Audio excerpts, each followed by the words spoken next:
Sri Aurobindo society Chennai கிளையின் சார்பாக சனிக்கிழமை மாலைதோறும் நடைபெறும் கோவை ஸ்ரீ அரபிந்தோ சொசைட்டி நல்ல முறையில் அவர்தான் பராமரித்துக் கொண்டு வருகின்றார். ஸ்ரீ அன்னை ஸ்ரீ அரவிந்தர் நூல்களில் மிகவும் ஈடுபாடு உடையவர். இன்று அவர் நம்மிடையே உரையாற்ற இருக்கும் தலைப்பு ஸ்ரீ அன்னையின் த ஃபோர் ஆஸ்டியரிட்டிஸ். அதில் அறிவுத்தவம், வாக்கு கட்டுப்பாடு, தபஸ்யா ஆஃப் நாலேஜ், இது குறித்து உரையாற்ற இசைந்துள்ளார். அவரை ஸ்ரீ அரவிந்தோ சொசைட்டி சென்னை கிளையின் சார்பாக அன்புடன் வரவேற்று இந்த உரையை ஆற்றி தருமாறு கேட்டுக்கொள்கின்றேன். Over to you Shyamala madam.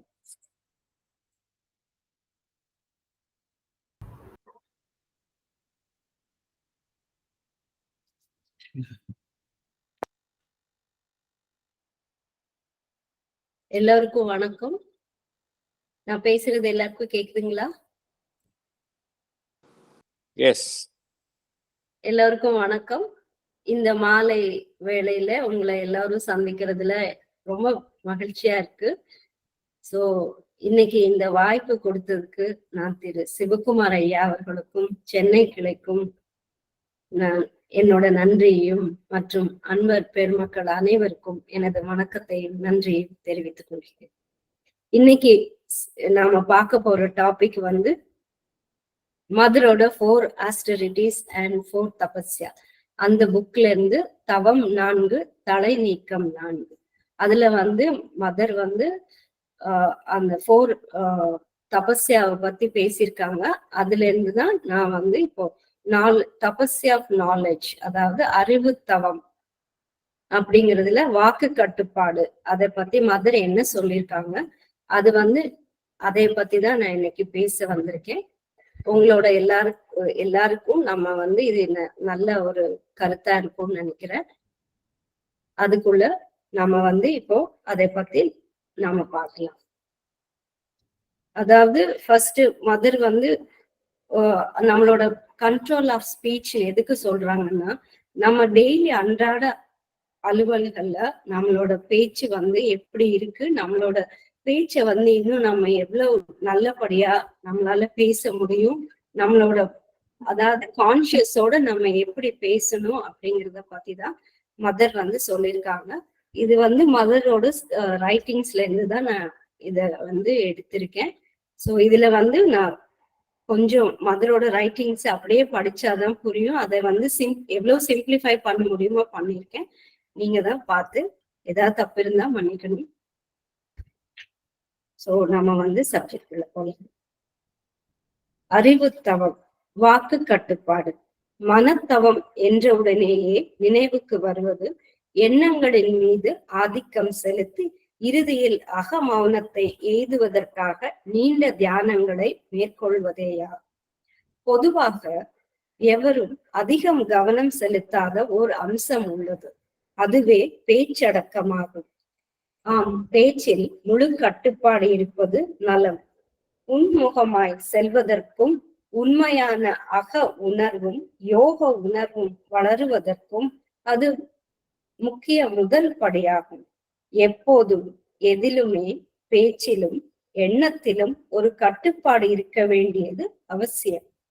வன்மையான முரட்டு பேச்சுக்களை தவிர்க்கத்தான் வேண்டும். ஆனால் அழுத்தமாக ஒன்றை சொல்ல வேண்டிய பொழுது சஞ்சலமின்றி அமைதியாக அழுத்தி பேச வேண்டும். இதத்தான் மதர் எப்பவுமே ஏதாவது ஒரு இடத்துக்கு போகும்போது நம்ம எந்த காரியத்துக்காக போறோம், என்ன பண்ண போறோம், அதை நம்ம ஃபர்ஸ்ட் நமக்குள்ள உள் வாங்கிட்டு அதை கரெக்டா நம்ம சப்மிட் பண்ணணும். சில சமயம் நம்ம ஏதாவது எங்கேயாவது ஒரு போவோம், எதையாவது சொல்லணும்னு நினைப்போம், நம்ம வேற எதையாவது ஒண்ணு பத்தி பேசிட்டு வந்துருவோம். அதனாலதான் எப்பவுமே அந்த கான்சியஸோட நமக்கு உள்ள இருந்து அதை வெளியில வரும்போது அது அந்த பேச்சு கரெக்டாவும் இருக்கும், எப்பவுமே அதை நிதானமா கடைபிடிச்சு பேசும்போது நம்மளோட பிரசன்டேஷனும் ரொம்ப நல்லா இருக்கு. சோ எப்பவுமே குறைவா பேசணும், நிறைய செயலாற்றணும். Speech less, work more. கொஞ்சமா பேசணும், உண்மையா இருக்கணும், நேர்மையா செயல்படணும். நம்மளோட பேச்சு வெளிப்படும் போது அதை வந்து யாருமே உள்ளபடி புரிஞ்சுக்கிறது இல்ல. ஆனா ஒவ்வொருவரும் புரிஞ்சுக்கிற மாதிரி நம்மளோட பேச்சு எப்பவுமே அமையறது இல்ல. நம்ம மேல ஒரு கட்டுப்பாடு இருக்க வேண்டியது முதல் தேவை. அதுவும் நம்மளோட நாவின் மேல் கட்டுப்பாடு இருக்க வேண்டியது ரொம்ப முக்கியம். மௌனமாக இருப்பதற்கு மனிதர்கள் தெரிந்து கொண்டால் எத்தனையோ பிரச்சனையிலிருந்து விடுபடலாம். வாய்க்கு வந்ததை பேசும் பழக்கத்தை நிறுத்துவதற்கு மௌனம் வழங்குவதுதான் சிறந்த வழி. சோ அமைதியா மௌனமா இருக்கிறதுக்கு நம்ம பழகிட்டா நம்ம நிறைய ப்ராப்ளம்ஸ்ல இருந்து நம்ம காப்பாத்திக்க முடியும். அதே சமயம் சால்வ் பண்ணிக்கவும் முடியும். அதாவது நமக்குள்ள ஒரு சைலன்ஸை நம்ம கொண்டு வரதுக்கு பழகணும் எப்பவுமே. அதாவது இப்போ ஒரு எக்ஸாம்பிள் பார்த்தோம்னா, எல்லா திங்ஸுக்கு பின்னாடி, எல்லா பொருட்களுக்கும் பின்னாலையும், எல்லா சவுண்ட்ஸுக்கு பின்னாலையும் ஒரு சைலன்ஸ் இருக்கு. அத வந்து நம்ம எப்படி புரிஞ்சுக்கணும்னா, இப்போ வந்து நம்ம ஒரு மெடிடேஷன் பண்ண போறோம்னு வச்சுக்கோங்களேன். அப்ப நம்ம என்ன பண்ணுவோம், நம்ம வந்து ஃபர்ஸ்ட் நம்மள வந்து அமைதிப்படுத்திக்குவோம். அதுக்கப்புறம் அதுல இருந்து கொஞ்சம் உள்ள போய் பார்த்தோம்னா ஒரு ஆப்ஜெக்டோ, ஒரு மியூசிக்கோ, ஒரு லைட், ஒரு கேண்டில் பத்த வச்சு அதை கான்சென்ட்ரேட் பண்ணி அதுல வந்து நம்மளோட மைண்ட குவைட்டன் பண்றதுக்கு நம்ம ட்ரை பண்ணுவோம். அதே மாதிரிதான் நம்மளோட அந்த டிவைன் கான்சியஸ் கூட நம்மளை வந்து கனெக்ட் பண்றதுக்கு நம்ம கான்சியஸாவும் கான்சென்ட்ரேஷனாவும் இருக்கிறதுக்கு ட்ரை பண்ணி நம்ம அமைதிப்படுத்திக்கிறதுக்கு நம்ம ரெடி பண்ணிடுவோம்.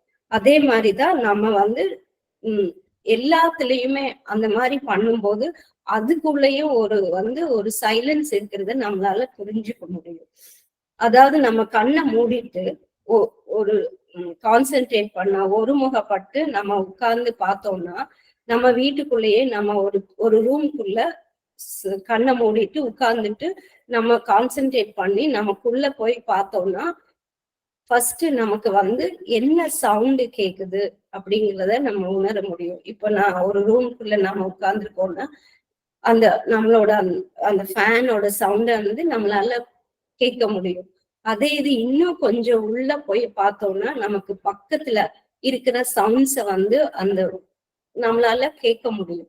அதே மாதிரி இன்னும் கொஞ்சம் உள்ள போய் பார்த்தா அந்த இயற்கையோட சத்தம், அந்த பறவைகளோட சத்தம், அதையெல்லாம் நம்மளால கேட்க முடியும், உணர முடியும்.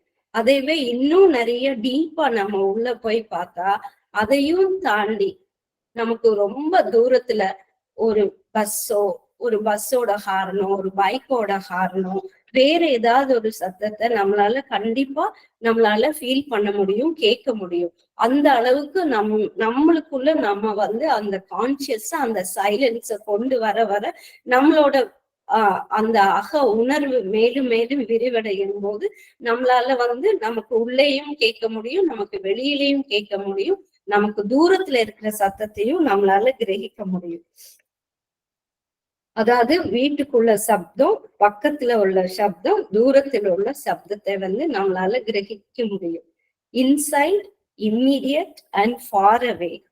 நம்ம எவ்வளவுக்கு எவ்வளவு நம்மள வந்து இதுக்கு பழக்கப்படுத்தி கொள்றோமோ அந்த அளவுக்கு நம்மள வந்து கண்ட்ரோல் பண்ண முடியும். அதாவது expanding the field of awareness சொல்லுவாங்க. இந்த அவேர்னஸ் நம்ம எக்ஸ்பேண்ட் பண்ண நம்மளால நிறைய விஷயங்கள அந்த ஒருமுகப்பட்டு அந்த அமைதியோட நம்மளால நிறைய விஷயங்களை பண்ண முடியும். அதே மாதிரி அந்த மெமரி ஆஃப் தாட்ஸ்ன்னு சொல்லுவாங்க. இப்போ வந்து நம்ம தனியா உட்கார்ந்துட்டு யோசிச்சுட்டு இருந்தோம்னா நமக்கு தேவையில்லாத பல சிந்தனைகள் நம்மளோட மைண்ட், நம்ம மனத்திரையில ஓடிட்டே இருக்கு.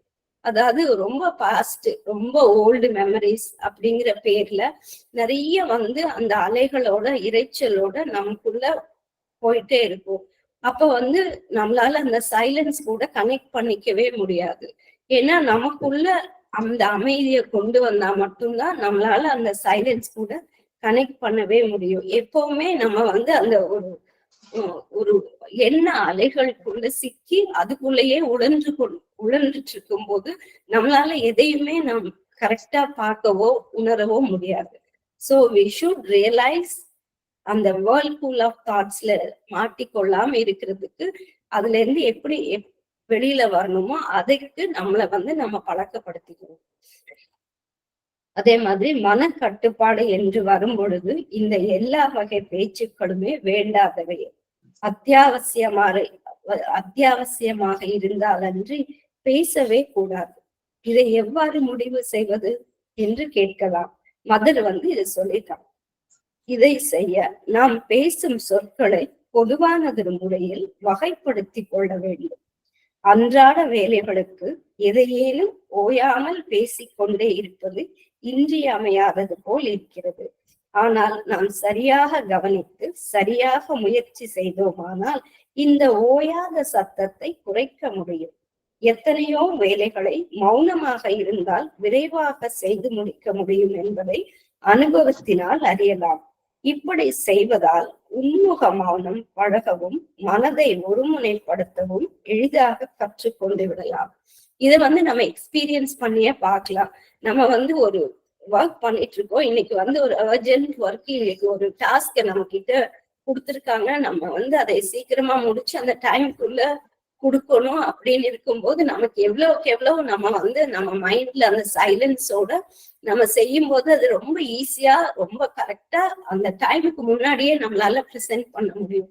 அதை விட்டுட்டு ஐயோ என்னால இது பண்ண முடியல, அது பண்ண முடியல, டைம் ஆச்சு, அங்க ஓடி இங்க ஓடி ரொம்ப டென்ஷனோட நம்ம பண்ணும்போது கண்டிப்பா அதால நம்மளால வந்து அந்த டைம் ஃப்ரேம்குள்ள அதை நம்மளால எப்பவுமே அது முடிக்க முடியாது. அதுதான் மதர் சொல்றாங்க. எப்பவுமே நமக்குள்ள அந்த சைலன்ஸ கொண்டு வந்து அதோட கனெக்ட் பண்ணி நம்ம அதை பழக்கத்துல கொண்டு வந்துட்டா எல்லாமே நம்மளால ஈஸியா பண்ண முடியும். அதே மாதிரி நம்ம வந்து தனியா இல்லாம நிறைய பேர் கூட்டத்தோட சேர்ந்து நம்ம வந்து ஒரு சர்க்கம்ஸ்டன்ல இருக்கிறோம்னு வச்சுக்கோங்களேன். அப்போ ஒரு கூட்டு குடும்பம், நம்ம வீட்டுல ஒரு 10 பேர் இருக்காங்க, எல்லாரும் சேர்ந்து நம்ம அவங்க கூடதான் வாழ்றோம் அப்படின்னா நம்ம எப்பவுமே என்ன பண்ணுவோம்னா ரொம்ப நிறைய கத்தி பேசுவோம். என்ன நமக்கே தெரியாது, நம்ம வந்து என்ன பண்றோம் என்ன பேசுறோம் அப்படின்னே தெரியாது. அதுதான் மதர் சொல்றாங்க, நீங்கள் தனியாக இல்லாமல் பிறருடன் சேர்ந்து வாழுகிறீர்கள் என்றால் ஓயாமல் இறைந்து பேசி உங்கள் சக்தியை விரயமாக்குவதை குறைத்து கொள்ள பழகுங்கள். அப்போது நாளடைவில் உங்களுக்கும் மற்றவர்களுக்கும் இடையே ஓர் உன்முகமான புரிந்து கொள்ளல் வளர்ந்து வந்திருப்பதை அறிவீர்கள். அதன் பிறகு மிக குறைந்த சொற்களை பிரயோகித்தே மற்றவர்களோடு பழக முடிவதை காண்பீர்கள். சில சமயம் எதுவும் பேசாமலேயே ஒருவரை ஒருவர் புரிந்து கொள்ள முடியும். இந்த வெளி மௌனம் உள் அமைதிக்கு மிகவும் உயர்ந்தது. இவ்வாறு ஒரு நல்லெண்ணமும் ஆர்வமும் உருவாகி ஓர் ஒத்திசைவான சுமூகமான சூழ்நிலை எப்போதும் நிலவும். முன்னேற்றத்திற்கு இது மிகவும் நல்லது. அதே மாதிரி நம்ம வந்து ஒரு ஆபீஸ்லயோ ஒரு வெளியில நிறைய ஒரு ஆர்கனைசேஷன்லயோ எல்லார் கூடயும் நம்ம பழகுறோம் பேசுறோம் அப்படின்னா நம்ம வந்து நமக்குள்ள அந்த சைலன்ஸ்ல கொண்டு வர நம்ம வந்து மத்தவங்களுக்கு எந்த இன்ஸ்ட்ரக்ஷனுமே கொடுக்க தேவையில்லை. நம்ம எதை நினைக்கிறோமோ அதை வந்து அவங்களும் கரெக்டா நினைப்பாங்க. அதே மாதிரி நம்ம பேசாமலேயே அந்த செயல் வந்து தன்னாலேயே நடக்கும். அதை விட்டுட்டு அங்க ஓடி இங்க ஓடி அதை பண்ணி இதை பண்ணி அவங்களுக்கு இன்ஸ்ட்ரக்ஷன் கொடுக்குறேன், இதை பண்றேன் அதை பண்றேன் அப்படின்னு நமக்குள்ளேயே நம்ம வந்து ரொம்ப குழம்பி போயிருந்தோம்னா அந்த வைப்ரேஷன் தான், அந்த அதிர்வுகள் தான் அந்த இடத்துல வெளிப்படும். சோ அப்படி இருக்கும்போது நம்மளால எதையும் கரெக்டா பண்ண முடியாம போகும். அதே மாதிரிதான் ஒரு எக்ஸாம்பிள்னா நம்ம ஒரு இடத்துக்கு போயிட்டு இருக்கோம். அப்போ வந்து ஒரு நிறைய கூட்ட நெரிசல் எல்லாம் மாட்டிக்கிறோம்.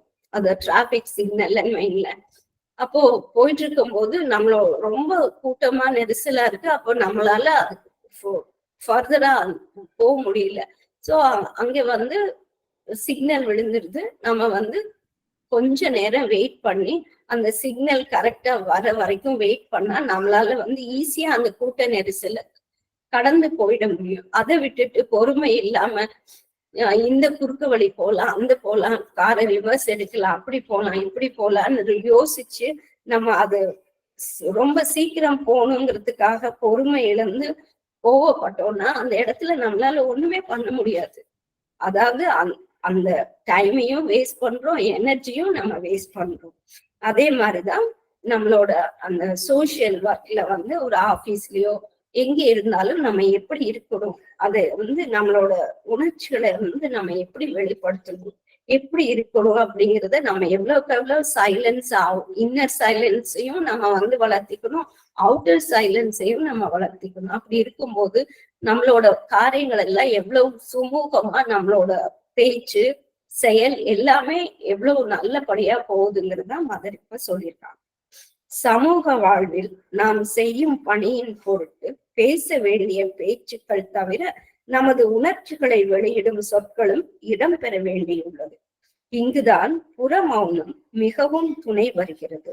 ஓர் உணர்ச்சி அலை அடிக்கும் போது நீங்கள் மௌனம் பழகியவராக இருந்தால் அது உங்களை சற்று நேரம் நிதானமாக சிந்திக்க வைக்கும். உணர்ச்சியை வார்த்தைகளில் கொட்டு முன் உங்களை உங்கள் வசத்தில் வைத்து அந்த மௌனம் உங்களுக்கு கை கொடுக்கும். எத்தனை சண்டை சச்சரவுகளை இப்படி தடுக்க முடிகிறது. பேச்சை கட்டுப்படுத்தாததால் விளையக்கூடிய எத்தனையோ குழப்பங்களை இவ்வாறு தடுக்கலாம். அதே மாதிரி நம்மளோட பேச்சு, நம்மளோட அந்த ஒலி, நம்மளோட அந்த அதுக்கும் ஒரு வைப்ரேஷன் இருக்கும். நம்மளோட பேச்சுக்கும் சரி, அந்த சவுண்டுக்கும் சரி, எல்லாத்துக்குமே ஒரு ஒலி அதிர்வு இருக்கு. அந்த ஒலி அதிர்வு வந்து எவ்வளவு தூரம் நம்மளோட பேச்சுல வந்து செயல்படுத்துது, அது எப்படி நம்மளோட பேச்சு எந்த மாதிரி இருந்தா அது எப்படி நமக்கு கை கொடுக்குது அப்படிங்கிறத நம்ம பார்க்கலாம். அதாவது நம்ம வந்து ஒருத்தர் வந்து சந்திக்கிறோம், நம்ம ரொம்ப நாள் பாக்குறல, இப்ப வந்து நம்ம 2 பேரும் ஒருத்தருக்கு பேசுறோம்.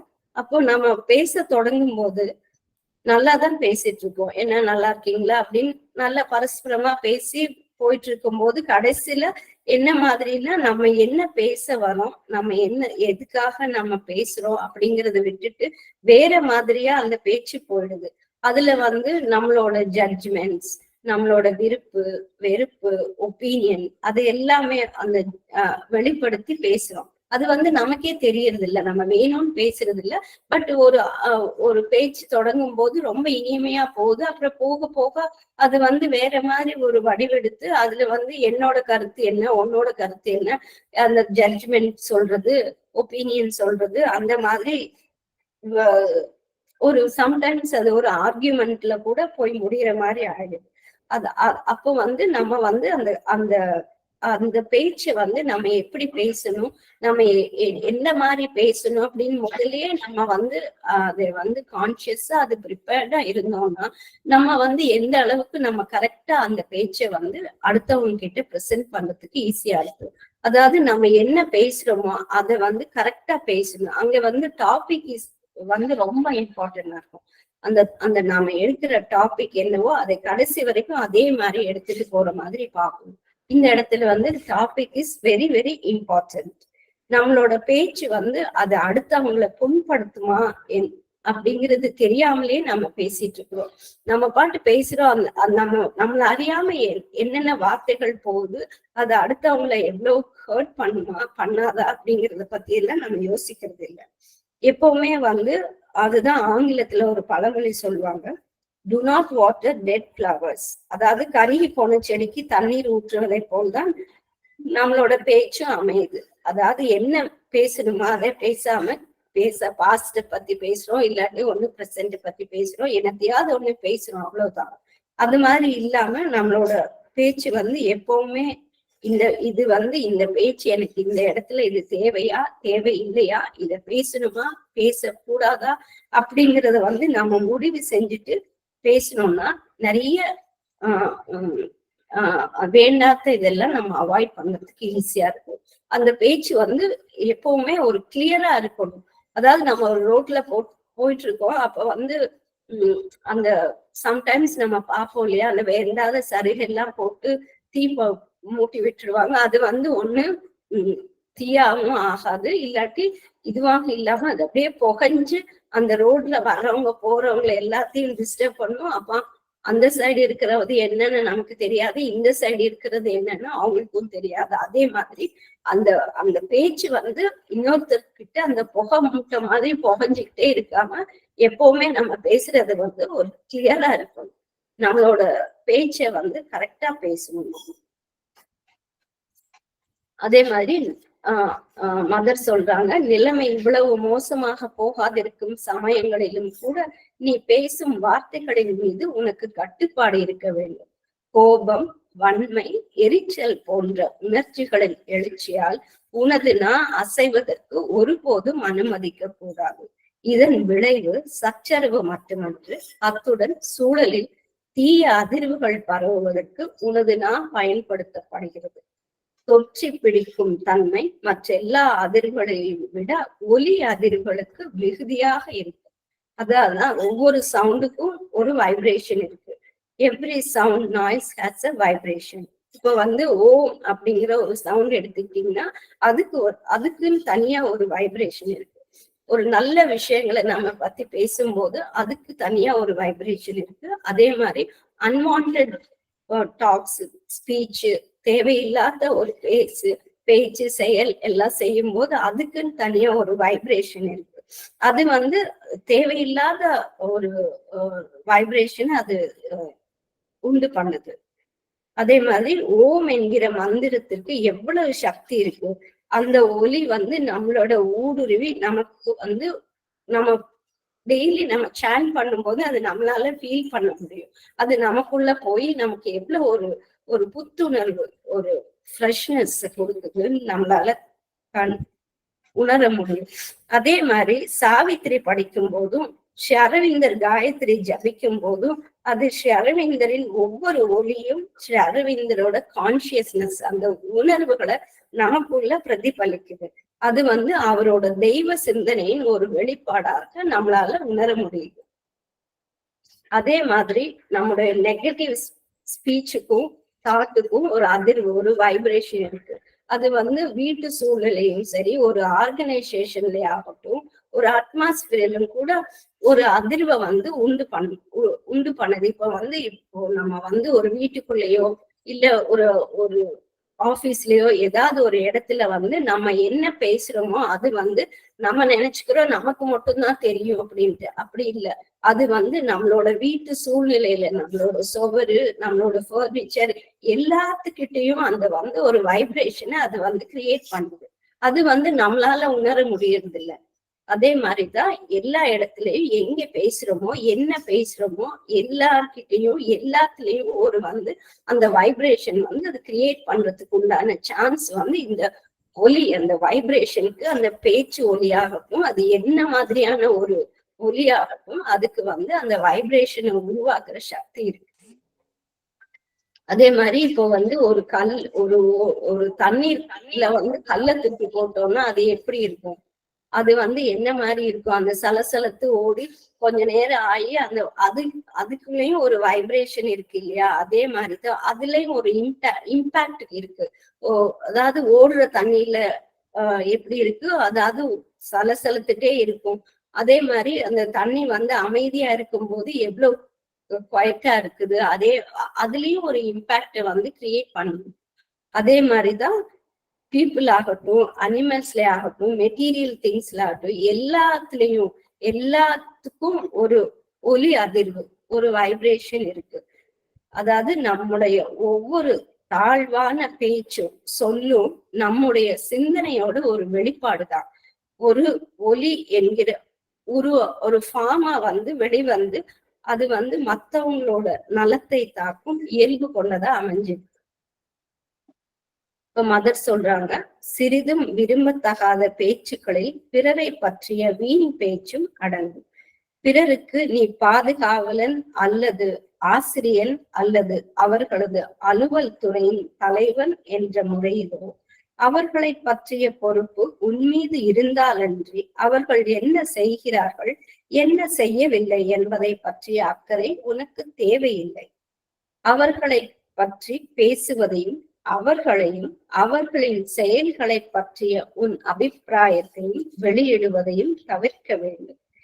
பிறர் அவர்களை பற்றி என்ன நினைக்கின்றனர் அல்லது பேசுகின்றனர் என்பதை கூட நீ எடுத்து கூறக்கூடாது. அதாவது நம்ம வந்து இந்த இடத்துல ஒரு விட்னஸ் ஆட்டிடியூடோட இருக்கணும். அதாவது ஒரு சாட்சி பாவத்தோட எல்லாத்தையும் பாத்துக்கிறதுக்கு கத்துக்கணும். அதாவது இப்ப வந்து ஒரு எக்ஸாம்பிள் என்னன்னா, ஒரு நம்மளோட ஷெர்பிந்தோ சொசைட்டி பாண்டிச்சேரியில ஒரு தடவை ஒரு மீட்டிங்ல நிறைய பேர் கலந்துக்கிட்டாங்க. அப்ப வந்து அந்த மீட்டிங்ல இருக்கிறவங்க எல்லாம் நம்மளோட பாண்டிச்சேரியில மதரோட லேக் இருக்கு இல்லைங்களா, அங்க கூட்டிட்டு போனாங்க. கூட்டிட்டு போயிட்டு அப்ப அவங்க சொன்னாங்க, அங்க அந்த மீட்டிங்ல கலந்துக்கிட்டவங்க எல்லாம் கூப்பிட்டு, இப்ப வந்து இந்த லேக்குக்கு முன்னாடி நீங்க உட்கார்ந்து இங்க என்ன பாக்குறீங்களோ அதை வந்து அப்படியே எங்க கிட்ட வந்து சொல்லணும் அப்படின்னு சொன்னாங்க. சரின்னு சொல்லிட்டு எல்லாரும் அதை பார்த்துட்டு வந்து அதை வந்து அவங்க கிட்ட சொன்னாங்க. சொன்னவங்க என்ன பண்ணாங்கன்னா, அவங்க என்ன சொன்னாங்கன்னா, என்ன பார்த்தீங்களோ அதை அப்படியே வந்து எங்க கிட்ட சொல்லுங்க அப்படின்னு சொன்னாங்க. பட் இவங்க என்ன பண்ணாங்கன்னா, அதை வந்து ரொம்ப தத்துவ ரீதியாகவும் கவிதை நயத்துடனும் விவரிச்சு சொன்னாங்க. அதாவது அங்க சொல்ல வேண்டியது என்னன்னா, அந்த லேக்ல நீங்க என்ன பாத்தீங்க அதை மட்டும்தான். பட் இவங்க என்ன சொன்னாங்க, அந்த ஏரியில வந்து சின்ன சின்ன அலையும் அதை விட கொஞ்சம் பெரிய அலையும் வந்து போயிட்டு இருந்தது. சோ அதுல வந்து இவங்க என்ன என்ன பண்ணாங்கன்னா, இவங்களோட கருத்தையும் சேர்த்து அந்த சின்ன அலை வந்து வாழ்க்கையில மகிழ்ச்சியை கொடுக்குது, பெரிய அலைகள் வந்து சோகத்தையும் வாழ்க்கையில டிஃபிகல்டிஸையும் சேலஞ்சஸையும் குறிக்குது அப்படின்னு சொன்னாங்க. அங்க சொல்ல வேண்டியது என்னன்னு, ஒரு சின்ன அலை பெரிய அலை அவ்வளவுதான், அதை மட்டும்தான் நம்ம பார்த்தோம்.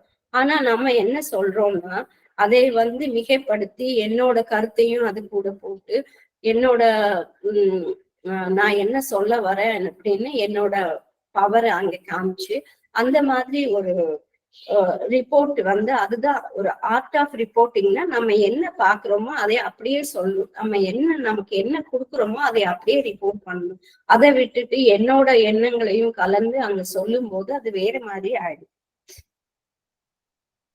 அதை விட அதே மாதிரிதான் நம்மளையும் ஒரு இடத்துக்கு கூட்டிட்டு போறாங்க. நம்மளையும் அதே மாதிரி நீங்க வந்து இந்த இடத்துல என்ன பாக்குறீங்க அதை எழுதுங்க அப்படின்னா, நம்ம என்ன மாதிரி எழுதுவோம் என்ன மாதிரி பண்ணுவோம் அப்படிங்கிறதையும் நம்ம நினைச்சு பார்ப்போம்.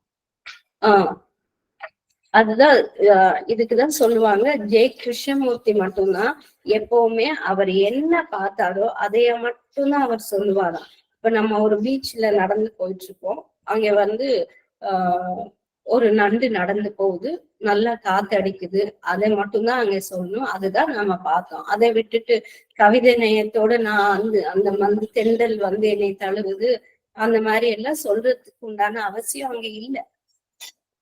அப்போ அதே மாதிரி ஒரு பீச்ல நம்ம நடந்து போயிட்டு இருக்கோம். அப்ப வந்து ஒரு குழந்தை வந்து அந்த அந்த அதோட அப்பா கிட்ட வந்து எனக்கு அந்த பஞ்சு மிட்டாய் கடலை மிட்டாய் எல்லாம் வித்துட்டு போயிட்டு இருக்காங்க. அப்போ கேக்குறாங்க, அப்பா எனக்கு பஞ்சு மிட்டாயும் கடலை மிட்டாயும் வாங்கி கொடுங்க அப்படின்னு சொல்லிட்டு அவரும் அதை வந்து வாங்கி கொடுத்துடுறாரு. ஆனா நம்ம நம்ம என்ன நினைக்கிறோம், என்ன இது அந்த குழந்தை பஞ்சு மிட்டாயும் கடலை மிட்டாயும் வாங்கி கொடுத்தா அது பீச் ஓரத்துல இந்த மாதிரி இடத்துல கேக்குது, இவர் என்னடான்னா அதை வாங்கி அப்படியே ஒன்னும் சொல்லாமையே வாங்கி கொடுத்துடுறாரு, இவர் எதுவுமே சொல்ல மாட்டாரா. இப்ப என்ன பண்றோம், நம்மளோட கருத்தை வந்து ப்ரொஜெக்ட் பண்ணி அவர் வந்து அதுல திணிக்கிறோம். அந்த மாதிரி இருக்கக்கூடாது. அதே மாதிரிதான் இப்ப நம்ம வந்து ஒரு ஆபீஸ்ல இருக்கிறோம் அப்படின்னா, ஒரு இடத்துக்கு போறோம் அப்படின்னா, நம்மளோட மேல் அதிகாரி நம்ம கிட்ட என்ன கேட்கிறாரோ அதை மட்டும்தான் நம்ம வந்து சொல்லணும். நம்ம கருத்தை வந்து அதுல வந்து திரிச்சு சொல்லக்கூடாது. அதாவது ரிப்போர்ட்டிங் இஸ் வெரி இம்பார்ட்டன்ட். அதே மாதிரிதான் எல்லாமே. Do not look at the world and judge through the lens of your ideas and opinions. எப்பவுமே நம்ம அதை மட்டும்தான் பண்றோம். என்னோட ஒப்பீனியன்ஸ், என்னோட ஜட்ஜ்மெண்ட்ஸ், அதைத்தான் நம்ம கலந்து சொல்றோமே வழியா என்ன கிறிஸ்பா வேணுமோ அதை மட்டுமே நம்ம கொடுக்கறதுக்கு பழகிக்கிறோம். எல்லா வகையிலும் எந்த சூழ்நிலையிலும் ஒருவரை பற்றி புகழ்ச்சியாக இருப்பினும் கூட எவ்வளவுக்கு குறைவாக பேசுகிறோமோ அவ்வளவுக்கு நல்லது. உனக்குள் நடப்பது என்னவென்றே உனக்கு தெரியாத போது மற்றவர்கள் நடப்பதை நீ எப்படி அறிய முடியும்? எனவே பிறரை பற்றி தீர்ப்பு சொல்வதை அடியோடு நிறுத்த வேண்டும் அப்படின்னு மதர் சொல்றாங்க. இப்போ ஸ்பீச், அதாவது பவர் ஆஃப் ஸ்பீச்னு சொல்லுவாங்க. அத சொல்லின் வலிமை. அதாவது ஒவ்வொரு நம்மளோட பேச்சுக்கு ஒரு பவர் இருக்கு. சோ அது எப்படின்னா, ஒரு எண்ணம் பேச்சாக வெளிப்படும் போது அந்த ஒலியின் அதிர்வுக்கு ஒரு ஆற்றல் ஏற்படுகிறது. அது அந்த எண்ணத்திற்கு ஒரு திண்மையை கொடுத்து விடுகிறது. எனவே பேசிய சொல் மெய்யாகிவிடும் சாத்தியம் உள்ளது. நீ ஒரு பொருளையோ செயலையோ பற்றி குறை கூறும் போது அவற்றை உருமாற்றக்கூடிய அல்லது நீக்கக்கூடிய உணர்வை மிகு சக்தியும் செயல் வீறு கொண்ட சங்கற்பமும் உன்னிடம் இருந்தால் மட்டுமே நீ இவ்வாறு குறை சொல்வதை செய்யலாம். அதே மாதிரிதான் சொல்லின் சக்தி பற்றி நம்ம பாரதியார் பாட்டிலேயே பார்க்க முடியும். அதாவது ஒருத்தர் அந்த சொல்லுல எவ்வளவு ஒரு இதுவா சொல்லும் போது அந்த சொல்லுக்கு உண்டான அந்த ஒரு கான்சியஸ்னஸ், அந்த ஒரு சொல்லுக்கு உண்டான அந்த பவர் எப்படி இருக்குதுங்கிறத நம்ம பார்க்கலாம். அதே மாதிரிதான் பாரதியார் பாட்டுலயும் பாரதியார் அந்த பாட்டு சொல்லும் போது அந்த ஃபேமஸ் பாட்டு, காணி நிலம் வேண்டும் பராசக்தி காணி நிலம் வேண்டும், இந்த காணி நிலத்தினிடையே அம்மா நீ காவலுற வேண்டும், என் பாட்டு திறத்தாலே இவ்வையகத்தை பாலித்திடல் வேண்டும். அதாவது இந்த பாரதியார் பாட்டோட இந்த கடைசி வரி எந்த மாதிரி ஒரு கருத்தை நமக்கு பிரதிபலிக்குது. இந்த மாதிரி ஒரு உணர்வுள்ள சக்தியும் செயல் வீறு கொண்ட சங்கற்பமும் இந்த மெட்டீரியல் திங்ஸ பதில் விளைவை உண்டாக்கி அந்த தீய அதிர்வுகளை அதுக்குள்ள வராத மாதிரி பண்ணிடுது. இந்த சொல்லில் அடங்கியுள்ள தெய்வ சக்தியும் உணர்வுகளையும் எதிர்த்து போராடும் வலிமையை ஜடப்பொருள் இழந்து விடுகிறது. அந்த மாதிரி அந்த தீய சக்திகளுக்கு இந்த சொல்லில் அந்த அந்த அந்த அதோட அந்த பவரை அது இழந்துடுது. இதை செய்வதற்கு ஒருத்தருக்கு என்ன மாதிரியான ஒரு ஆட்டிடியூட் இருக்கணும், அதைத்தான் மதர் சொல்றாங்க. இதை செய்வதற்கு ஒருவருக்கு அகத்தில் ஆன்மாவின் ஒளியும் சத்தியத்தின் சக்தியும் இருக்க வேண்டியது அவசியம். இத்தகைய தெய்வீக தொண்டர் சொந்த விருப்பு வெறுப்புகளிலிருந்தும் பற்றுதல்களிலிருந்தும் முற்றிலும் விடுபட்டவராக இருப்பார். புவியில் அதிமன இயக்கத்திற்கு உகந்த முற்றிலும் தூய தனித்தன்மையற்ற ஒரு கருவியாக மட்டுமே அவர் இருப்பார். இந்த மாதிரி நம்மள நம்ம எல்லாத்துல இருந்து டிட்டாச் பண்ணி நம்மளோட அந்த கான்சியஸ்ல மட்டும் நம்ம இருந்தாலே நம்மளோட அந்த ஆட்டிடியூட், அந்த பவர் ரொம்ப எப்பவுமே அந்த டிவைன் கான்சியஸோட இருந்தா மட்டும்தான் நம்ம சொல்றது செய்யறது எல்லாமே அதுக்கு பலிக்கும். அது மாதிரி ஒரு அந்த வேர்டுக்கு அந்த பவர் கிடைக்கும். அதை நம்மளோட ஷெரபிந்தோவாகட்டும் பாரதியார் ஆகட்டும் நிறைய பேர்கிட்ட இதை நம்ம கண்கூடா பார்க்க முடியும். அவங்களோட சொல்லிலே ஆகட்டும் செயல்லே ஆகட்டும் அந்த power of speech, power of attitude அதை நம்ம கண்கூட உணர முடியும். அதே மாதிரி அந்த சொற்களில் இன்னொரு வகையும் உண்டு. கருத்துகள், அபிப்பிராயங்கள், சிந்தனைகள் மற்றும் ஆய்வுகளின் தீர்வுகள் ஆகியவற்றை தெரிவிப்பதற்காக பயன்படுத்தும் சொற்களே அவை. இப்ப நாம இங்க நம்மளோட நாலேஜ் அப்படிங்கிற டொமைன்குள்ள போறோம், நம்ம புத்திங்கிற களத்திற்குள் போறோம். இந்த களத்தில் மிக கண்டிப்பான ஒழுக்க முறை இன்றியமையாததாகையால் இதில் மனிதர் பகுத்தறிவுக்கு உகந்த முறையில் சமநிலையுடன் இருப்பவர் என்று நாம் எண்ணக்கூடும். ஆனால் உண்மையோ இதற்கு முற்றிலும் புறம்பானது. இங்கேயும் கூட தன்னுடைய கொள்கையையும் கருத்தையும் வலியுறுத்தும் தீவிரமும் பிறரின் கொள்கையை ஏற்க முடியாத பொறுமையின்மையும் தலை காட்டுவதொன்று. இதனால் வேண்டாத வாக்குவாதங்களும் சூடான பேச்சுவார்த்தைகளுமாக முற்றி ஒரு கசப்பான சூழ்நிலைக்கு இடம் உண்டு. இத்தகைய கருத்து பரிமாற்றங்களை விழிப்புடன் தவிர்க்க வேண்டும். இவையெல்லாம் குறுகிய மனப்பான்மையின் விளைவுகளை. ஒருவர் மனத்தளத்தில் போதிய அளவுக்கு உயர்ந்து விட்டால் குறுகிய மனப்பான்மை எளிதில் குணமடைந்து, அதாவது எப்பவுமே ஒரு ஆர்கியூமெண்ட் பண்ணும்போது பண்ணும்போது அந்த லாஸ்ட் வார்த்தை என்னுடையதான் இருக்கணும், நான் தான் அதை சொல்லணும், என்னுடைய கருத்து தான் அது கரெக்ட் அப்படிங்கிற மாதிரி இருக்கக்கூடாது. அதனால இப்ப வந்து ஒரு எக்ஸாம்பிள் என்னன்னா, ஒரு சிறந்த கர்நாடக இசை பாடகர், அவர் வந்து ஒரு ஸ்கூல்ல வந்து கர்நாடிக் இத மியூசிக்க பத்தி பேச சொல்றதுக்காக கூப்பிடுறாங்க. அப்ப அங்க போய் பார்த்தா அங்க வந்து அது வந்து ஒரு ட்ரைபல் ஸ்கூல். அங்க இருக்கிற குழந்தைங்க எல்லாருமே ட்ரைபல் சில்ட்ரன்ஸ் தான். அப்போ அவங்களுக்கு வந்து கர்நாடிக் மியூசிக்க பத்தி பேச சொன்னா அந்த குழந்தைங்களோட மனசு அவங்களுக்கு எதுவும் தெரியாது. இருந்தாலுமே அதுல சில குழந்தைங்க எப்படி புரிஞ்சுக்குவாங்க, எப்படி அதை ஏத்துப்பாங்க அப்படிங்கிறது வந்து தெரியாது.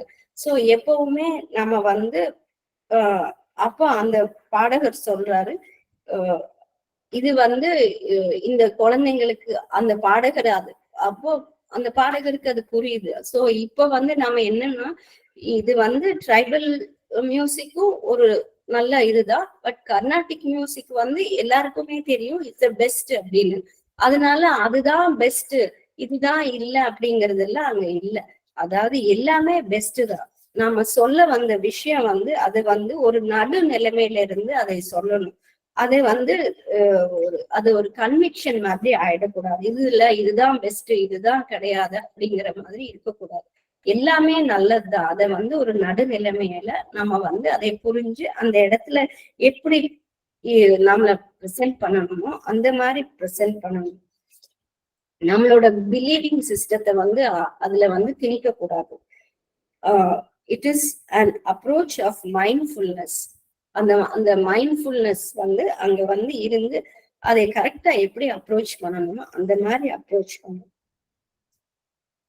அதனாலதான் மதர் சொல்றாங்க எப்பவுமே நோ ஆர்கியூமெண்ட்ஸ் அப்படின்னு. இப்ப எப்பவுமே ஒரு மதர் வந்து எப்பவுமே சொல்லுவாங்க, ஏதாவது ஒரு டிஸ்கஷன் ஆகட்டும் எது ஆகட்டும் முடிஞ்ச உடனே எல்லாரும் எந்திரிச்சு போயிடுங்க, அதுல வந்து உங்களுடைய கருத்தையோ அதையோ சொல்றதுக்கு முயற்சி பண்ணாதீங்க அப்படின்னு சொல்லிட்டு, அது எதுவா இருந்தாலும் அப்ப இல்லாம அதுக்கு மறாத நாளோ அப்புறமாவோ அதை வந்து எல்லாரும் உட்கார்ந்து பேசி இது பண்ணுங்க. இம்மீடியட்டா அதுக்கு வந்து நீங்க எந்த கருத்தோ எதையோ இதுதான் என்னோடதான் கரெக்ட், அது தப்பு அப்படிங்கிற மாதிரி எப்பவுமே அந்த கருத்தை வந்து நம்ம எதுலையுமே திணிக்க கூடாது.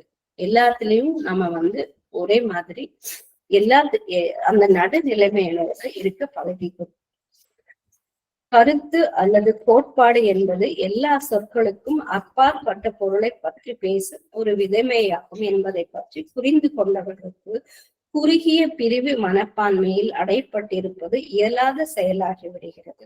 ஒவ்வொரு கருத்திலும் ஒரு மெய்மை உண்டு அல்லது மெய்மையின் ஒரு அம்சம் உண்டு. ஆனால் தன்னிலேயே முற்றிலும் மெய்யானதொரு கருத்து கிடையாது.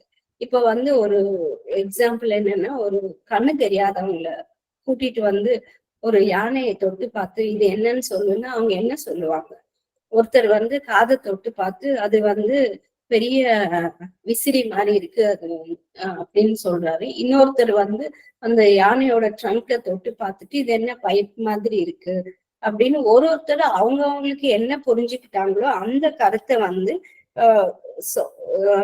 என்ன அவங்களோட ஆஸ்பெக்ட் என்னவோ அந்த மாதிரி அந்த ஆஸ்பெக்ட்ல அவங்க சொல்றாங்க. ஆனா இதுதான் கரெக்ட்ன்னு நம்மளால ஏத்துக்க முடியாது. ஒரு பாகத்தை ஒரு சைடை வச்சுட்டு இதுதான் கரெக்ட் அதுதான் சரின்னு சொல்லிட்டு நம்ம ஆர்கியூ பண்ண முடியாது. Do not see the world in black and white. There are shades in between. அதாவது எப்பவுமே எல்லாத்துக்குள்ளயுமே அந்த இடையில வந்து வேற வேற நிறைய ஆஸ்பெக்ட்ஸும் கருத்துக்களும் இருக்கும். ஆனா நம்ம பார்த்ததை நம்மளை வச்சுட்டு நம்மளோட ஜட்ஜ்மெண்ட்ஸ் தான் கரெக்ட், ஒப்பீனியன் தான் கரெக்ட் அப்படின்னு எப்பவுமே அந்த கருத்தை நம்மளால கூற முடியும். அதே மாதிரி நம்மளோட கல்ச்சரும் அப்படிதான். இப்போ கல்ச்சரை பத்தி பார்த்தோம்னா நம்ம ஊர்ல வந்து ஒரு கல்ச்சர், இன்னொரு கண்ட்ரிலயோ, நம்ம கண்ட்ரில ஒரு கல்ச்சர், இன்னொரு கண்ட்ரில ஒரு வேற மாதிரி இருக்கும் கல்ச்சர்ஸ். இப்ப நம்ம ஊர்ல என்ன கல்ச்சர்னு பாத்தீங்கன்னா, நம்ம ஊர்ல காலையில எந்திரிச்சோடனே குளிச்சுட்டு தான் சமைக்கணும் அப்படிங்கிற ஒரு கல்ச்சர் இருக்கு. இதே நான் ஒரு அண்டார்டிகா போய் ஒரு குளிர் பிரதேசத்துல போயிட்டு உட்கார்ந்துட்டு எந்திரிச்ச உடனே நான் குளிச்சுட்டு தான் சமையல் பண்ணுவேன் அப்படின்னா அது நடக்கக்கூடிய விஷயம் இல்லை. ஏன்னா அங்க -டிகிரில இருக்கு, அங்க போய் குளிச்சுட்டு தான் சமையல் பண்ணணும்னா எப்படி முடியும்? அதே மாதிரிதான் நம்மளோட ட்ரெஸ். இப்போ நமக்கு ஒரு ட்ரெஸ் கோடு இருக்கு, இன்னொரு கண்ட்ரில வேற ஒரு ட்ரெஸ் கோடு இருக்கு. இப்போ வேற ஒரு ரொம்ப சில்லான ஒரு இடத்துக்கு போய் நம்ம ஸ்வெட்டர்ஸ் அதெல்லாம் போட்டு உட்கார்ந்துருக்கோம். இல்ல நான் இப்படிதான் என்னோட ஊர்ல எப்படி ட்ரெஸ் பண்ணுவேனோ அப்படிதான் ட்ரெஸ் பண்ணுவேன், இந்த ட்ரெஸ் எல்லாம் நம்ம போட முடியாது அப்படின்னா அது ஆகக்கூடிய காரியம் இல்லை. அதே மாதிரிதான் எல்லாமே கலாச்சார ரீதியா நம்ம பேசும்போதும் இன்னொரு கலாச்சாரத்தை பற்றி பேசுவது நமக்கு பொருந்துமா? அப்ப அங்க இடம் பொருள் ஏவல் அப்படிங்கிற மாதிரி அதை பார்த்து பேசணும். அங்கேயும் நம்ம பார்டரேஷன் காட்டக்கூடாது. we discount other people's culture. இப்போ நம்மளோடதான் பெருசு, மத்தவங்களோடதெல்லாம் இல்ல அப்படிங்கிற மாதிரி பேசக்கூடாது. எல்லாருக்கும் ஒருத்தருக்கும் அவங்கவுங்க கல்ச்சர் எப்படியோ அப்படிதான் இருக்க முடியும். சோ நாம இன்னொரு ஊருக்கு போகும்போது எப்படி நம்ம மாறிக்கணுமோ அப்படி மாறித்தான் ஆகணும். அவங்க இங்க எப்படி மாறணுமோ அப்படிதான் மாறணும். இப்படிதான் இருக்கணும், இப்படிதான் இருப்பேன் அப்படிங்கறத பேசினா அது நமக்கு பேசி ஆர்கியூ பண்றதுல அர்த்தம் இல்லை. இவ்வாறு கருத்துக்களின் முழுமையற்ற தன்மையை உணர்வது பேச்சில் சீரான சமநிலையும் அமைதிமிக்க மனப்பான்மையும் கடைபிடிக்க வேண்டும். விவேகமுள்ள ஒரு முதிய மறைஞானி ஒரு முறை இவ்வாறு கூற கேட்டேன். தன் சாரத்தில் தீயது ஏதுமில்லை, தமக்குரிய இடத்தில் இல்லாமல் இடம் தவறி இருப்பவையே உண்டு. ஒவ்வொன்றையும் உண்மையிலேயே அதற்குரிய இடத்தில் வை, உலகம் இசை உள்ளதாகிவிடும் அப்படின்னு சொல்றாரு. அதாவது இப்போ நம்ம வீட்லயே பாத்தீங்கன்னா, ஆபீஸ்லயே பாத்தீங்கன்னா, நம்ம வீட்டுல இன்னைக்கு ஒரு பொருள் இந்த இடத்துல இல்லாம இன்னொரு இடத்துல வைக்கும் போது அது பாக்குறதுக்கு எப்படி இருக்கும்? நமக்கே அது இது என்னடா இப்படி இருக்கு, நம்ம வீடு நீட்டா இல்லையா, கச்சகச்சன்னு இருக்கே அப்படின்னு தோணும். அதே மாதிரிதான் இப்ப ஒரு ஆபீஸ்க்குள்ள போகும்போது ஒரு போட்டோவோ ஒரு பிக்சரோ அதாவது அந்தந்த இடத்துல இருக்கும்போது அதை பாக்குறதுக்கு எவ்வளவு அழகாவும் ஒரு இசையோட ஒரு ஹார்மனியோட அந்த ரூம் நமக்கே அது அப்படிங்கிற மாதிரி இருக்கும். அதே மாதிரிதான் எல்லா இடத்துலயும் அதை எது பண்ணினாலும் அதை அதற்குரிய இடத்துல வச்சு பார்த்தாதான் அது இனிமையாகவும் இசை உள்ளதாகவும் இருக்கும். இப்போ செயல் நோக்கில் பார்க்கும் போது ஒரு கருத்தின் மதிப்பு அது நடைமுறையில் எவ்வளவு பயனளிக்க கூடியது என்பதை பொறுத்ததாகும். இந்த ஆற்றல் அக்கருத்தை செயல்படுத்துகின்ற நபரை பொறுத்து வேறுபடும் என்பது உண்மையே. ஒருவரிடம் மிகுந்த செயலாற்றல் கொண்டதாக இருக்கும் ஒரு கருத்து மற்றொருவரிடம் அந்த ஆற்றலே இல்லாமல் இருக்கலாம்.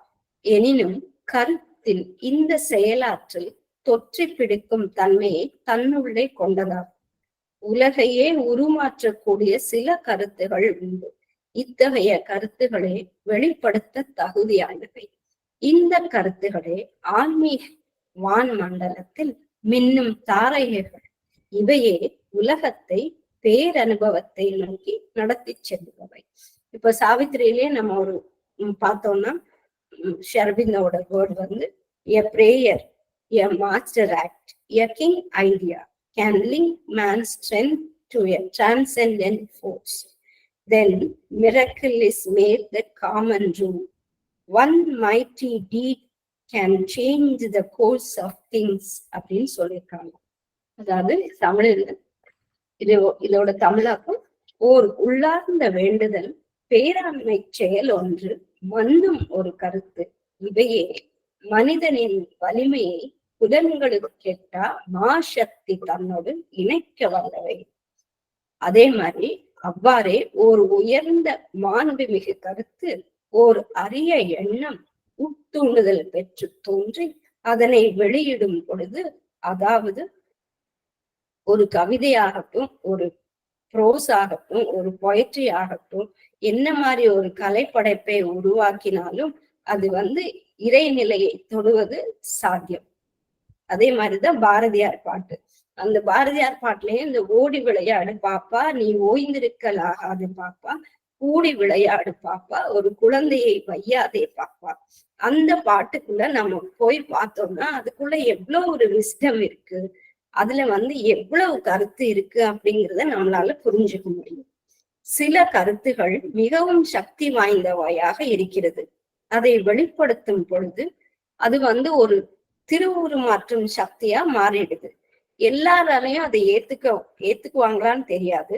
ஆனாலும் அந்த கருத்துக்கு ஒரு திருவுருமாற்றும் சக்தி இருக்கிறது.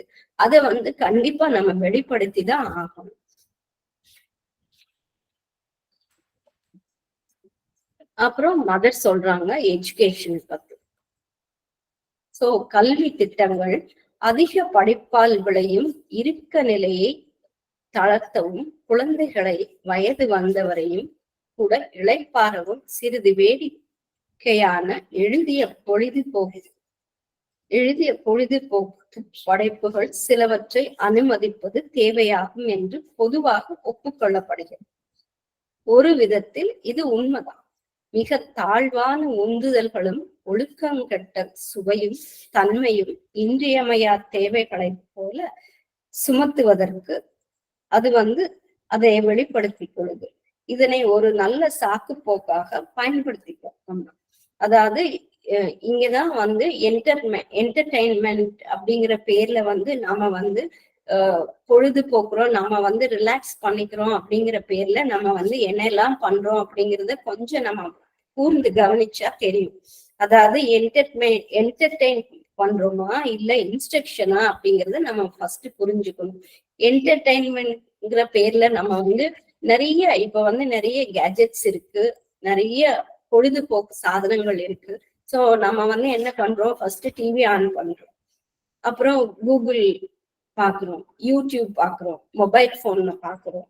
அதாவது எந்த மாதிரியான என்டர்டெயின்மெண்ட்ங்கிற பேர்ல நம்ம எந்த மாதிரியான ஒரு நிகழ்ச்சியை பாக்குறோம், அது நமக்குள்ள போய் நமக்குள்ள என்ன அதிர்வுகளை ஒலி அதிர்வுகளை உண்டாக்குது, எந்த மாதிரியான ஒரு ஆட்டிடியூட்ல நம்ம இருக்கிறோம், எந்த ஒரு தாக்கத்தை நமக்குள்ள ஏற்படுத்துது அப்படிங்கறத நம்ம பாக்குறதுக்கு தவறிடுறோம்.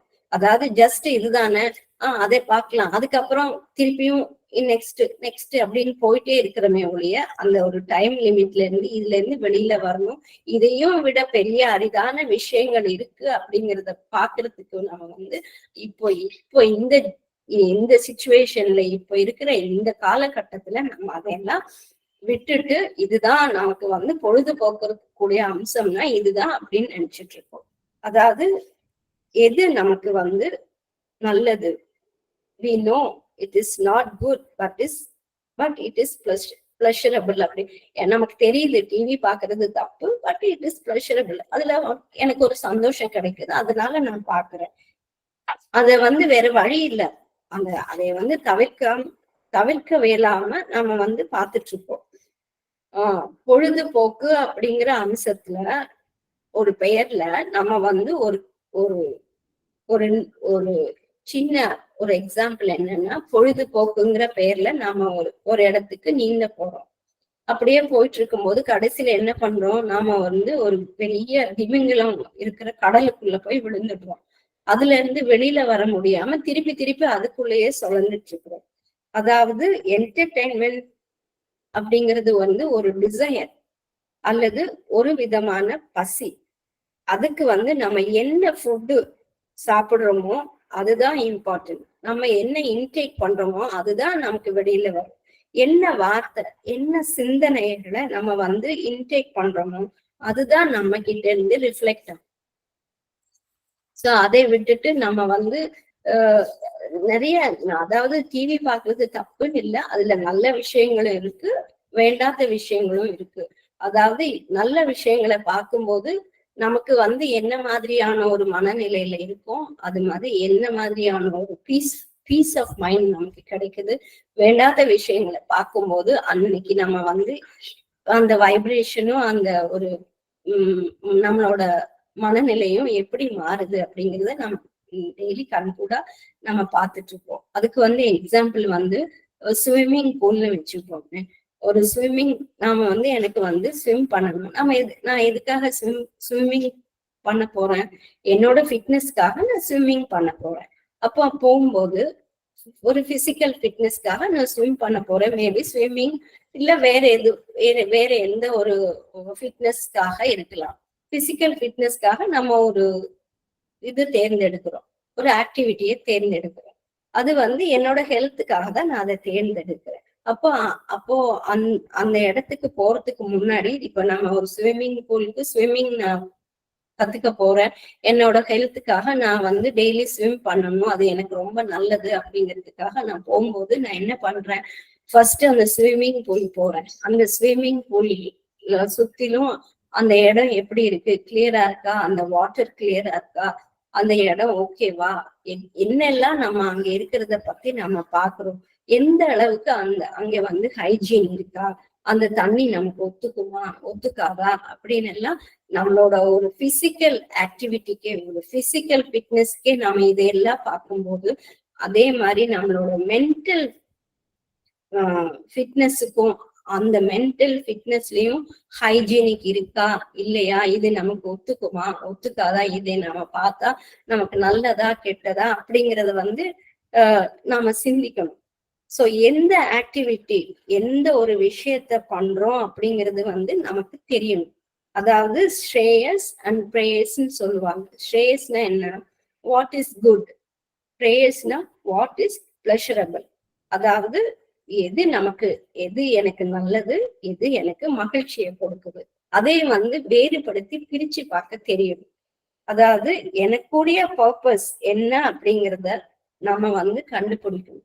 அது இப்போ நம்ம எல்லாம் பண்ணிட்டு இருக்கிறோம். இது என்னோட மன அமைதிய என்னோட மன அமைதியை குலைப்பதற்கு இது இங்க ஒரு சிச்சுவேஷன் இருக்கு, ஒரு சான்ஸ் இருக்கு அப்படின்னா நம்ம அதை அவாய்ட் பண்ணிடணும். அதுக்காக இல்ல பரவாயில்ல இருந்தாலும் நான் அதை பார்ப்பேன் அப்படின்னு சொல்லிட்டு அதுக்கப்புறம் ஐயோ எனக்கு ஒரு மாதிரி இருக்கு, ஏன் பார்த்தேன்னு தெரியல அப்படின்னு புலம்புறதுல அர்த்தம் இல்லை.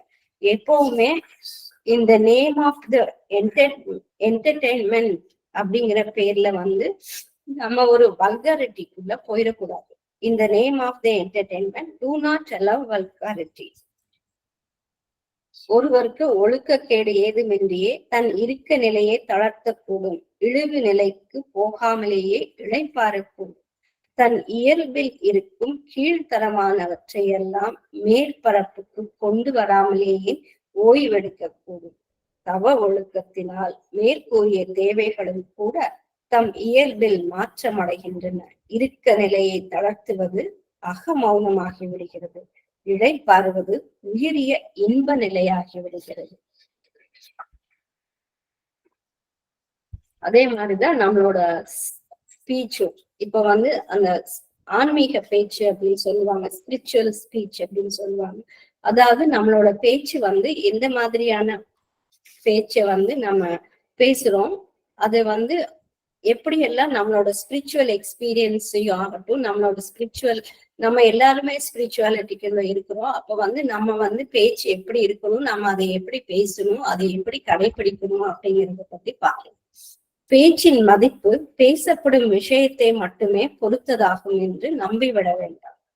பிற விஷயங்களைப் போலவே ஆன்மீக விஷயங்களை பற்றியும் ஒருவன் வெட்டி பேச்சில் இறங்கக்கூடும். இது விரும்பத்தகாதது மட்டுமல்ல, ஆபத்தானதும் கூட. ஒருவர் பயனுள்ளதாக ஒரு 10 நிமிடம் பேச வேண்டுமானால் அதற்கு முன் பல மணி நேரம் மௌனமாக ஒருமுனைப்பட்டிருப்பது தேவையாகிறது.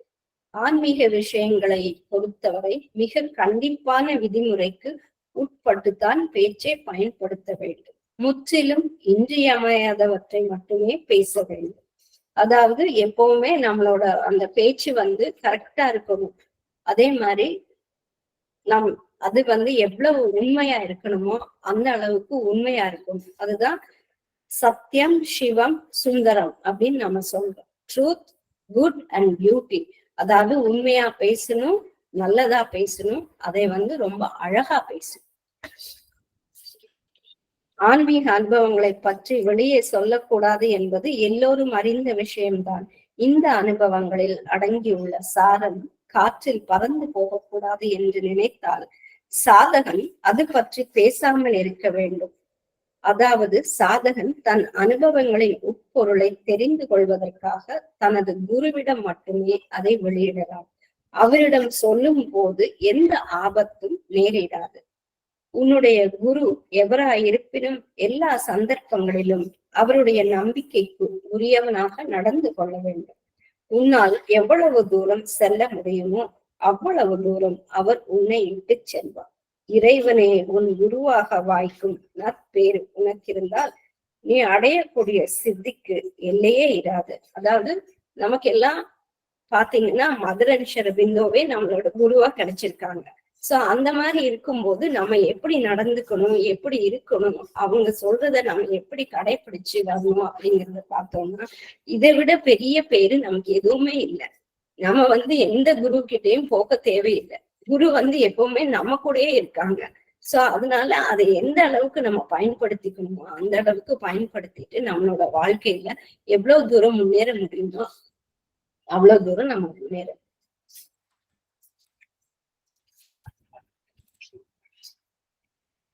முடிவில் நான் கூறப்போவது இதுவே.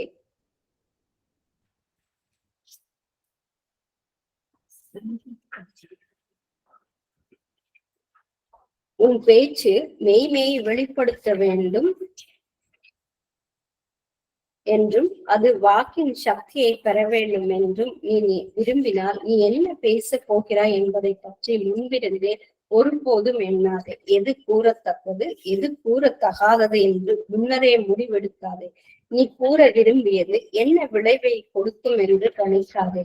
அதாவது நம்ம வந்து மதர் சொல்ற மாதிரி சயின்ஸ் ஆஃப் லிவிங், அதாவது வாழ்க்கை எனும் கலை அப்படிங்கிறத பத்தி நம்ம பார்த்திருக்கோம். அதுல வந்து மதர் என்ன சொல்றாங்கன்னா mental, vital, psychic and physical, அதுல வந்து 4 அம்சத்தை பற்றி பேசியிருக்காங்க.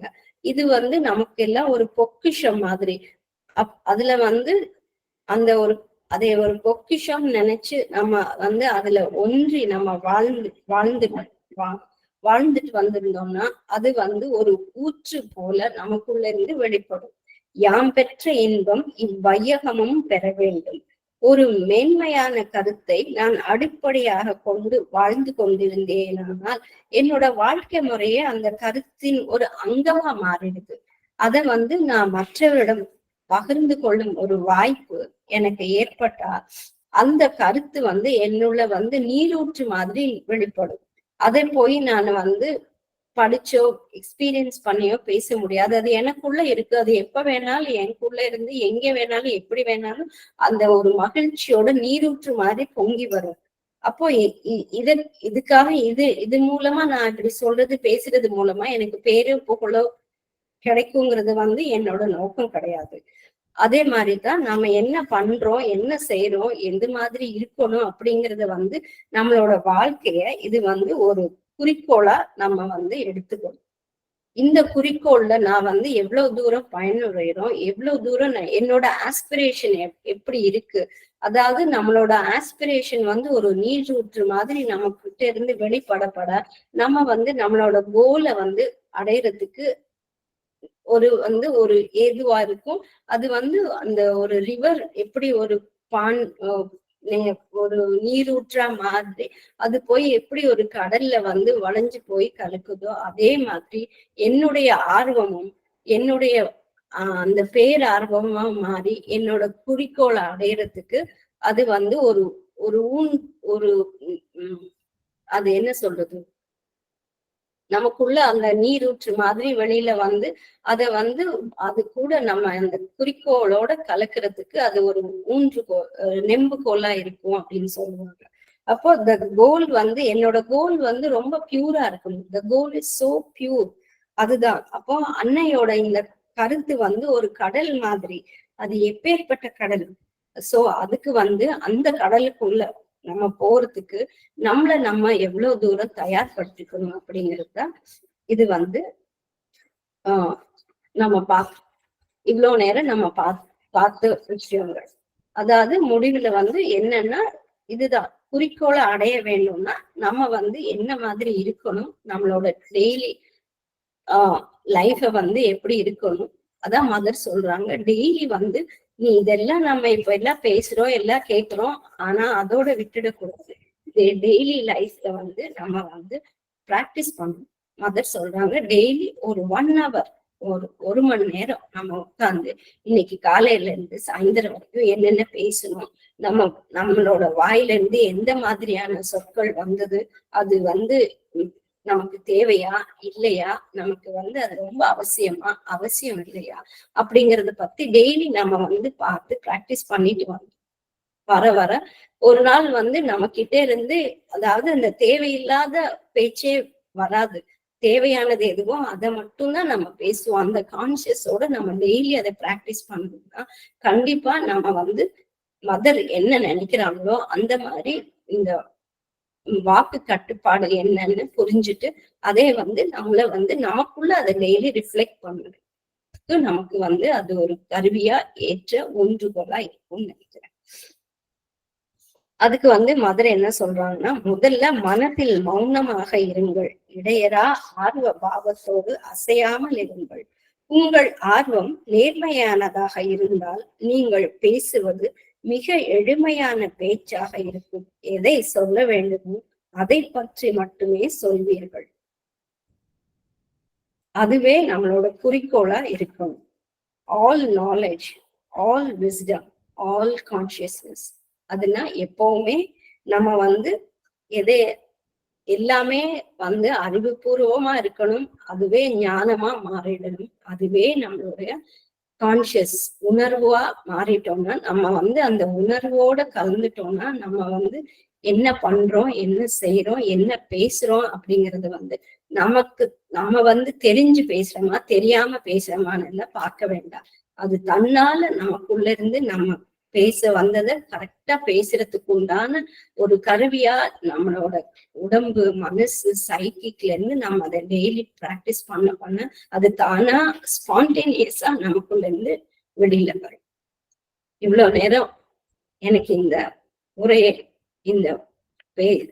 இந்த ஒரு சான்ஸ் ஒரு வாய்ப்பு கொடுத்ததுக்கு சிவகுமார் ஐயா அவர்களுக்கும் சென்னை கிளைக்கும் மற்றும் அன்பர்கள் அனைவருக்கும் மீண்டும் என்னோட நன்றியை தெரிவிச்சுக்கிறேன்.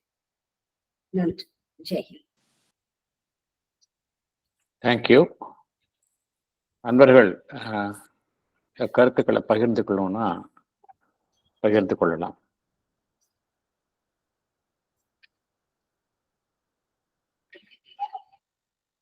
Yes sir.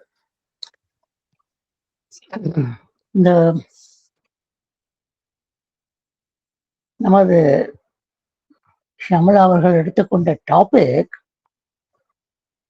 அன்னைய நூல் தொகுதி 12 ரொம்ப முக்கியமான பகுதியை வகிக்கிறது. அன்னை என்ன எச்சரிக்கிறார் என்றால், நீ என்ன கூற வேண்டும், எப்படி கூற வேண்டும், என்ன வார்த்தைகளை உபயோகப்படுத்த வேண்டும் என்றெல்லாம் யோசனை பண்ணி நேரத்தை செலவிடாதே என்று எச்சரிக்கிறார். அதனால் அப்போது மனத்தில் தோன்றதை நாம் சொல்லிவிட வேண்டும் என்பதல்ல அதற்கு பொருள். நாம் வாழ்க்கையில் என்ன பேசினோம் இன்று காலையிலிருந்து சாயங்காலம் வரை என்பதை நாம் ஒவ்வொரு நாளும் ஆராய்ந்து பண்றோமானால் நமக்கு கரும்பு சாறு போற சில உண்மைகளை நாம் தெரிந்து கொள்ள முடியும். எது வீணான பேச்சு, எது பிறரை பற்றி குறை கூறும் பேச்சு, எது குறைத்த வார்த்தைகள் பேசியிருக்கலாம் என்பதெல்லாம் உணர்கிறோம். அவ்வாறு செய்து நம்மையே நாம் செப்பனிட்டுக் கொள்கிறோம்.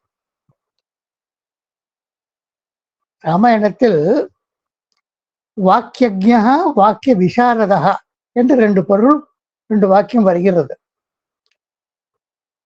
இந்த 2 குணங்களும் ராமன் பொருந்தியவராக இருந்தார். என்ன வாக்கியத்தை எப்படி கூற வேண்டும் என்பதை நன்கு அறிந்தவராக இருந்தார். அந்த வாக்கியத்தின் அமைப்பு எப்படி இருக்க வேண்டும், எந்த சந்தர்ப்பத்தில் எப்படி இருக்க வேண்டும், அதிலும் தேர்ச்சி பெற்றவராக இருந்தார் என்று நமக்கு தெரிய வருகிறது.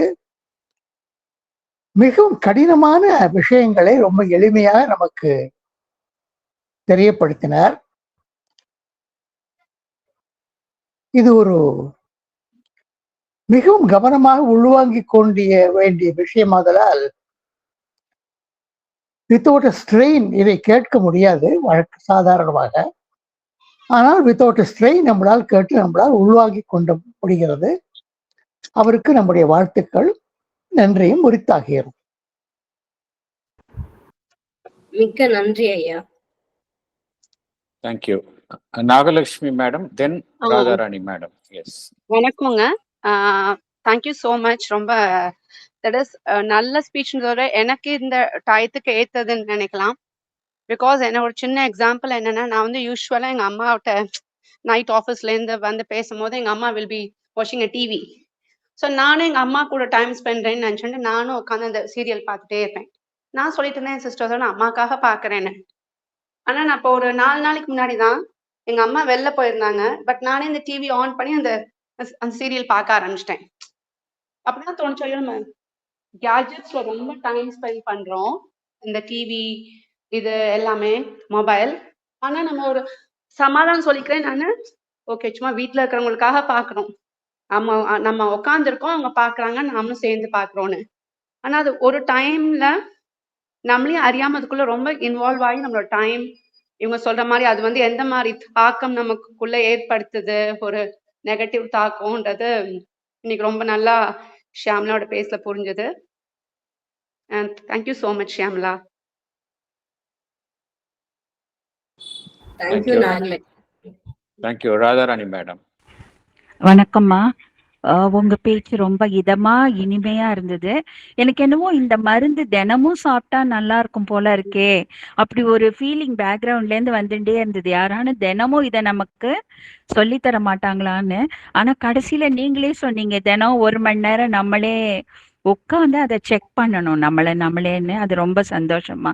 எல்லாவற்றின் பின்னாலும் ஒரு அமைதி இருக்குன்னு சொன்னீங்க.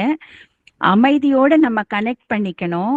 அப்புறம் நம்ம பேச்சோட அதிர்வுகள் வந்து எல்லா சாமான்கள்ல கூட இருக்கும்னு சொன்னப்போ கொஞ்சம் திடுக்குன்னுது. நம்ம பாட்டுக்கு சிலப்போ என்னவோ கத்தின்னு இருக்கோமேன்னு சொல்லிட்டு இனிமே அதுலயும் கவனமா இருக்கணும். அப்புறம் வந்து அவர்கள் மற்றவங்களோட பொறுப்பு உன்னுடையதா இருந்தா மட்டும்தான் நீ அவங்கள பத்தி பேசணும். அது வந்து ரொம்ப முக்கியமான இதுமா. அப்புறம் நீங்க ஏரிய பத்தி சொன்னது எனக்கு ரொம்ப சந்தோஷமா இருந்தது. அதாவது என் குழந்தைங்க வந்து என்ன சமைச்சிருக்கேன்னு கேட்டா கூட நான் வந்து 2 அட்ஜெக்டிவோட அதை ஆன்சர் சொல்லுவேன். அமேசிங் சாம்பார் அப்படி இப்படின்னு எல்லாம் போட்டு சொல்லி வச்சிடுவேன். பசங்களே சொல்லுவாங்க, அம்மா நீ இது பண்ணியிருக்கேன்னு மட்டும் ஏன் சொல்ல மாட்டேங்கிற, why you are putting adjective. அப்படி கேட்போது நான் இப்ப கனெக்ட் பண்ணேன் நீங்க ஏரிய பத்தி சொன்னப்போ.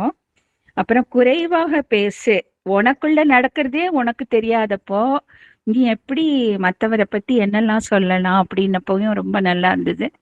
அப்புறம் இந்த பிளஷருக்கு நாங்க ஒரு சின்ன கடல் அலையில காலை நினைச்சுக்கிறோம்னு சொல்லிட்டு என்டர்டெயின்மெண்ட்டுக்குள்ளேயே போயிட்டு அந்த ஒரு பெரிய திமிங்கலம்லாம் இருக்கிற இடத்துக்குள்ள நம்ம மூழ்கி போயிடுறோம் அப்படின்னு சொன்னீங்க.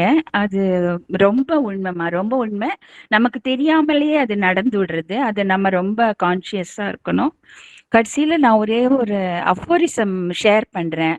ஸ்ரீ அரபிந்தோ சொன்னது, when I speak the reason says this will I say, but God takes the word out of my mouth and the lips say something else at which reason trembles.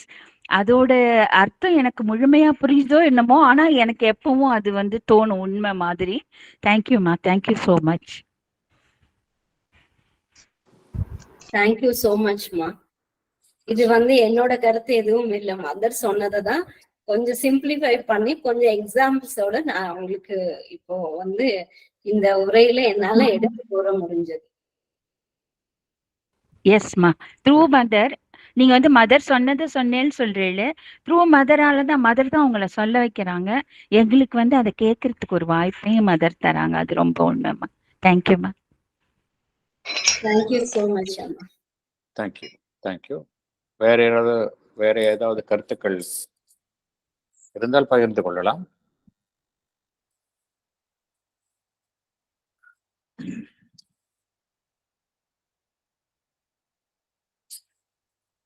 Thank you Shyamala madam. உங்கள் presentation ரொம்ப நன்றாக இருந்தது.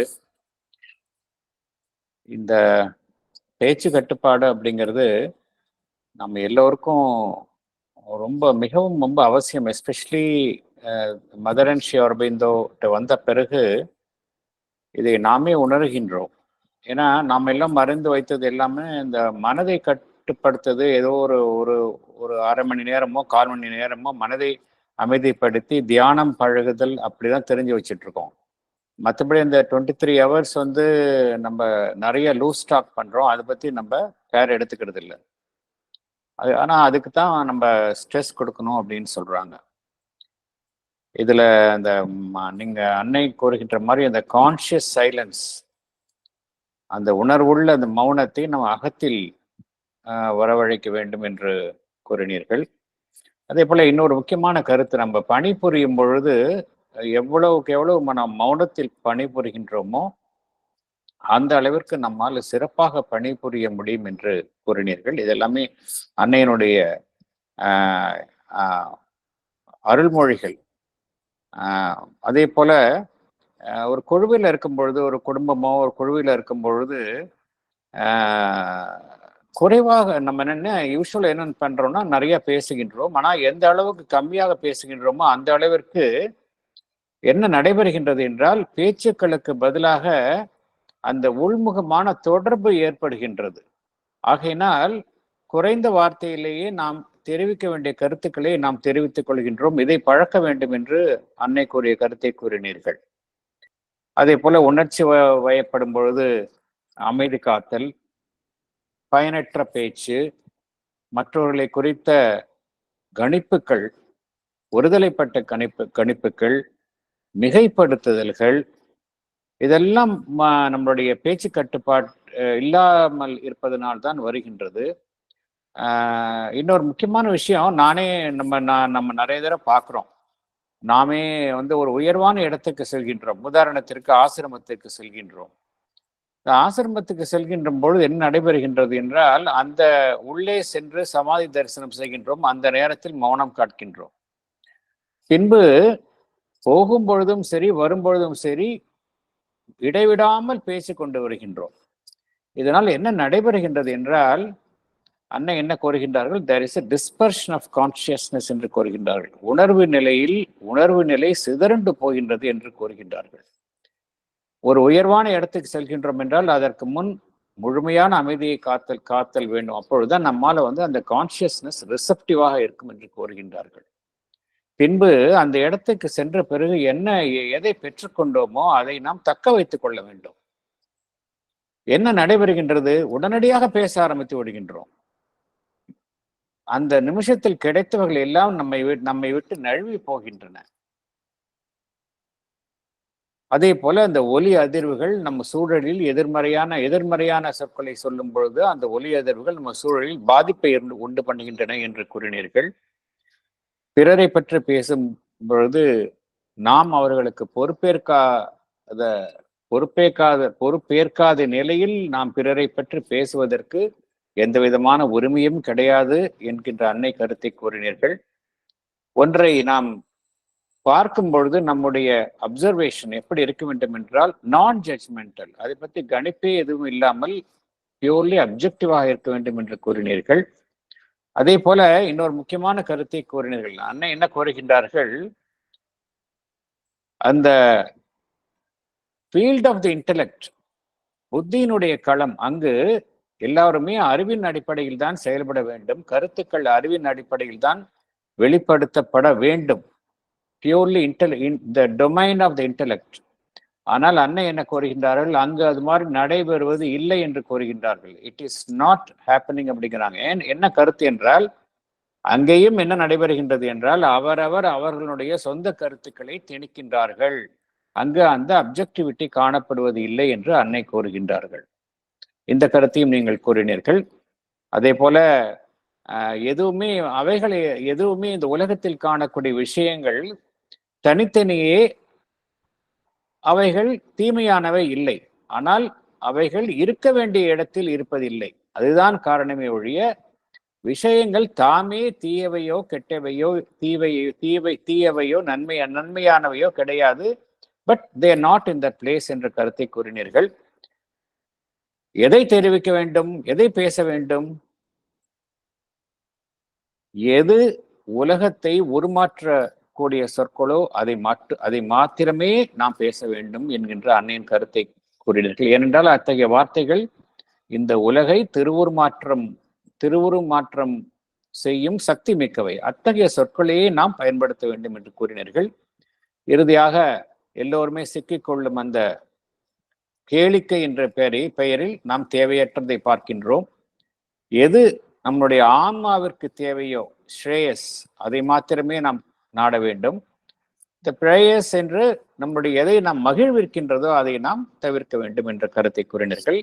இறுதியாக இது குறித்த MKR சாரும் கூறினார்கள். அதாவது அன்னை என்ன கூறுகின்றார்கள், எதையுமே ஒரு கருத்தை ஒரு உரை நிகழ்த்த போகின்றோம் என்றால் அதை குறித்து மிகவும் சிந்திக்காமல் என்ன செய்ய வேண்டும் என்றால் நம்முடைய உணர்வு நிலையை ஒரு உச்சக்கட்ட நிலைக்கு உயர்த்த வேண்டும்.